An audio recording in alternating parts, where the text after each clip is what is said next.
Hi, welcome to the Web Psychology Lab and to this episode of 5-Minute Webology. 5 minutes to get you up to speed with your buyer's brain. Today's topic is the primal brain. But before we get into our topic, first a little introduction. My name is Rahila Narejo, and I'm a biochemist, a psychobiologist, both disciplines obtained from UCLA many years ago, and I'm also a Master of Science in the field of neuroleadership, or known as the Neuroscience of Leadership, done from the Middlesex University and sponsored by the Neuroleadership Institute. For over 15 years now, I have been working as a management consultant. Whether you're a coach, a consultant, a course creator, any type of expert or online entrepreneur, you need to know how your buyer's brain works, how your users engage with your content and your message. If you don't, you're putting yourself at a huge disadvantage. So what is the Web Psychology Lab? Well, it's an online resource, a platform where you will find tools and insights to help you design brain-friendly messages, content, and an overall online user experience that engages your audience. A lot of people ask me, what is web psychology? Well, it's not one thing. It's multiple disciplines all in one. Neuroscience, psychology, behavioral economics, user experience, marketing, neuroeconomics, all coming together to give us a better insight and understanding of what happens to people's brains when they are online. Well, let's get going with our topic for today, the primal brain. Now, if you missed the previous episode of 5-Minute Webology, you might want to just go back and take a recap on the 3 systems brain. But basically the bottom line of that was you need to know how to communicate to each of the 3 systems. There is a right way and a wrong way. Today, we're going to be focusing on one of those systems, which is the primal brain system. Now, the primal brain is the region or the structure of the brain whose primary focus is to pay attention to cues in the environment. Now, attention is vital for your success because, one, if you're in an online environment, we already know that attention is extremely limited. It doesn't take long for a person to start getting distracted, to start scrolling through their news feed or checking emails or basically moving away from your message and your content. Attention has also been dubbed the new currency. Not the dollar, not the yen, it's attention. Whoever owns attention owns the world. So it makes sense for you to know what steps and measures to take to grab and keep your buyer's attention. And to do so, you need to understand the primal brain. The primal brain basically consists of 2 main structures called the brainstem and the cerebellum, and these structures are common to all animals. And what do these structures do? Basically, they regulate our basic vital functions, such as our body temperature, our digestion, our circulation, our breathing, and also our impulsive survival mechanism. The primal brain focuses on, or its job is to keep us safe and make us survive.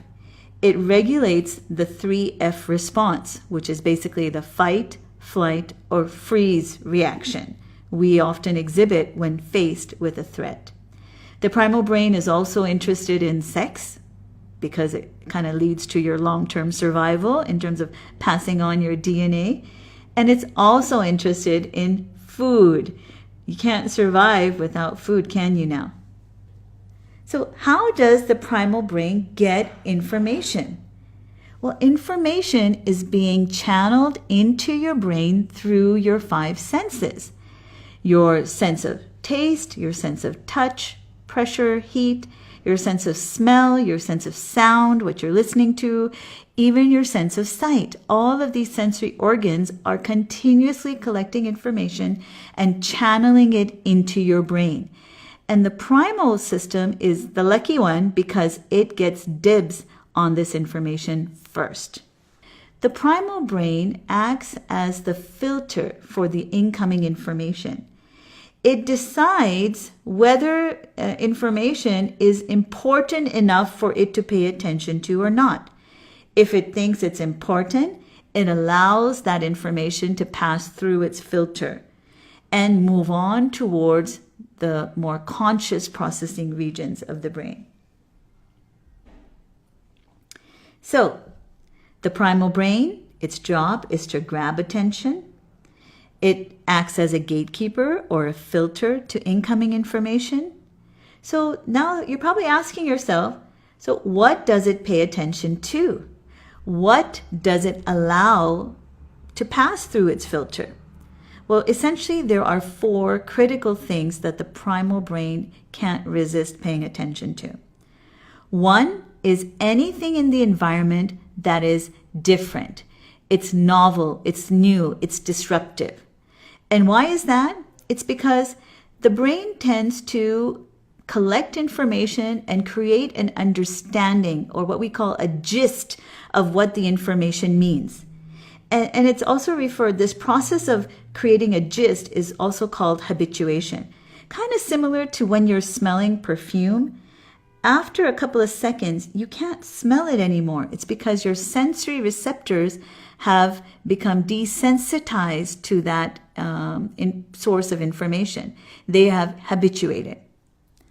The second thing the primal brain pays attention to is anything that is a threat to its survival. Now, that thing could be a real thing, like a saber-toothed tiger, or it could be a perceived thing, like, hey, my boss didn't say hello to me this morning. Oh my God, is my job under threat?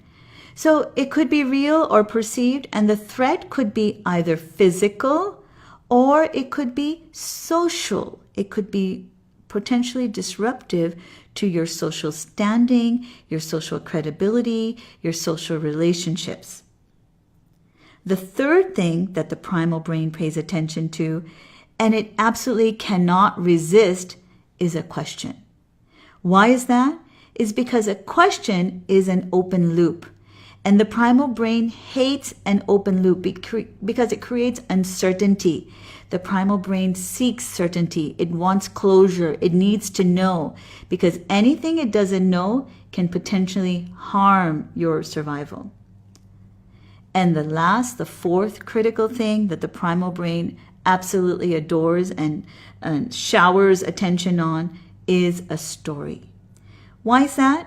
Well, stories, if told correctly, stimulate multiple sensory organs all at the same time. You can actually paint a very vivid picture with your words or images. You can use words to stimulate the sensation of sounds, of touch, of feeling, of smell. So a well-told story absolutely grabs the primal brain's attention, and it keeps the attention.